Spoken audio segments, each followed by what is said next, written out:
और साथ में जो सूचना इस प्रकार की। तो मैं उम्मीद करता हूँ आज आप यहाँ से जाएंगे, उसके बाद एक टीम का गठन जरूर करें अपने गांव स्तर पर। 20, 30, 40, 50, 20 लोग कम से कम जरूर उस टीम में, 15 से 20 जोड़े आप लोग। तो आपको जो है एक ही महीने में रिजल्ट दिखेगा, उसका बहुत फर्क पड़ेगा उससे। और आप लोग देख रहे हैं कि काफी समय के साथ बदलाव जो है ना हमारे सोच में, विचारों में आया भी, परिधान में, परिवेश में, और जो हमारा सोचने का तरीका है उसमें भी हम देख रहे हैं कितना बदलाव आया। तो ये भी यहाँ पर आपके पास मौका है कि आप जो नूह जिले से जो है चारों तरफ से आप देख रहे हैं हाईवे, कितने सारे हाईवे निकल रहे हैं, इंडस्ट्रियल एरिया जो है बढ़ता जा रहा है और रोजगार के मौके आ रहे हैं। तो ये रोजगार के जो मौके आ रहे हैं उनका जो है फायदा आपके बच्चे उठाएंगे, तो ये आपके लिए फायदा रहेगा। नहीं तो फिर जो है बाहर के लोग भी, क्योंकि कंपटीशन का जमाना है, तो अपने बच्चों को जो है आप स्कूल भेजिए, उनको आईटीआई कॉलेज में भेजिए, जो है टेक्निकल एजुकेशन डिपार्टमेंट से कैंप भी यहाँ पर जो करवा सकते हैं। आप डिमांड करिए कि जी हमारे स्कूल में बच्चों को मालूम नहीं है करना क्या है। स्कूल तो जाते हैं, 10वीं के बाद क्या करना है, 12वीं के बाद क्या करना है, उन्हें मालूम नहीं है। तो कोई आईटीआई रोजगार मेला है या सरकार का काउंसलिंग जो है वो सारा ऑलरेडी चल भी रहा है, और जो डिमांड करेगा उसके गांव में लगाया जाएगा। तो आज भी जो ये कार्यक्रम हो रहा है, मैं इस गांव के सरपंच जो उनको बधाई दूंगा, उन्होंने रुचि दिखाई है, इसीलिए यहाँ पर एक कार्यक्रम हो रहा है। अन्यथा हम किसी और गांव में भी ये कार्यक्रम कर सकते हैं। तो मेरा यही आप लोगों से कहना है, आप लोग आइए, संपर्क लगातार बनाकर रखिए, हम लोग मिल करके जो है और कोशिश करेंगे इस दिशा में, तो जरूर सकारात्मक इसके नतीजे हैं। बहुत बहुत धन्यवाद। क्या निदान? लगभग 30 के करीब शिकायतें यहाँ पे आज कानपुर घाटी के रात्रि प्रवास में हमें प्राप्त हुई, जिसमें से 12 जो है वो परिवार पहचान पत्र में इनकम, दुरुस्ती और पेंशन से संबंधित शिकायत थी।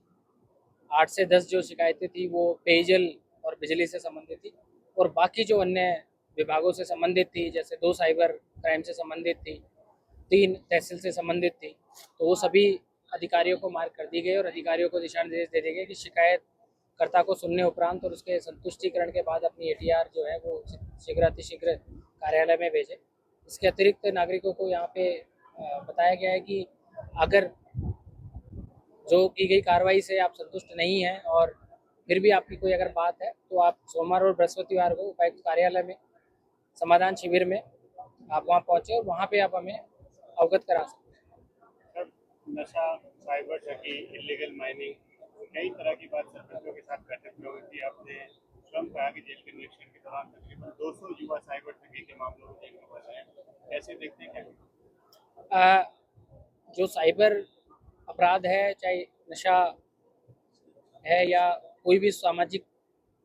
जो इंडिकेटर है स्वास्थ्य या शिक्षा है, वो इस क्षेत्र में खासकर पिनगुआ और जो पुराना क्षेत्र है इसमें काफ़ी खराब है। हमें काफ़ी अच्छे प्रदर्शन की उम्मीद रहती है क्षेत्र से, तो उसी दिशा में ये आज जगह भी चूज़ करी गई थी और पिनगुआ और पुराना से कई सरपंचेज आज आए हैं, तो उनसे चर्चा में ये सारे विषयों पे खुल के चर्चा हुई, उनके भी पक्ष जाने गए, प्रशासन की तरफ से भी चीज़ बताई गई। और चूँकि नूह जो साइबर अपराध में है वो पूरे देश भर में ही बदनाम है,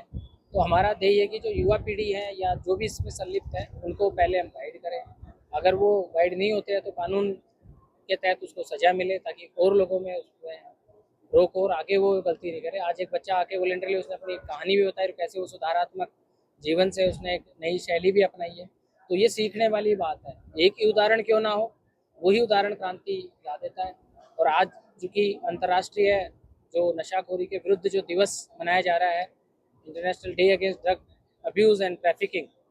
उसमें ही आज का एक दिन भी चूज़ किया गया था, जहाँ नशा मुक्त भारत अभियान के तहत और नशा मुक्त हरियाणा उसके तहत आज कई गतिविधियाँ भी आयोजित की गई और उसके बारे में भी सरपंचों को, आमजन को यहाँ पे बताया गया है। और सभी ने एक संकल्प लिया है कि नशे की जो ये लड़ाई है उसमें पूरा प्रशासन एक साथ ही खड़ा है, और जो जितनी भी ये सामाजिक कुरीतियों की लड़ाई है उसमें इन गाँवों को एक चुनौती हमने भी दी है और हमने भी एक चुनौती स्वीकार करी है कि हम पूरी मेहनत करेंगे और इन गाँवों की जो इमेज है और इन गाँवों में जो ये सुधार है वो हम ला के रहेंगे। इसमें माननीय मुख्यमंत्री जी ने बजट में घोषणा करी थी कि क्लास 1 ऑफिसर जो है वो स्कूलों में मेंटर की तरह जाएंगे, बच्चों को गाइड करेंगे, अपनी कहानी बताएंगे और कैसे वो बच्चे वो कैरियर अपना सकते हैं, कोई और कैरियर अपनाना चाहें और एक उनके आइडल बन सके, आदर्श बन सके।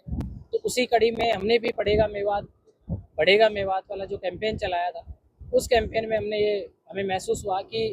शिक्षा विभाग अपनी जो मेहनत कर रहा है उसके साथ साथ हमें एक अलग परिप्रेक्ष्य में जो हमारे क्लास वन ऑफिसर्स हैं और जो मोटिवेटेड ऑफिसर्स हैं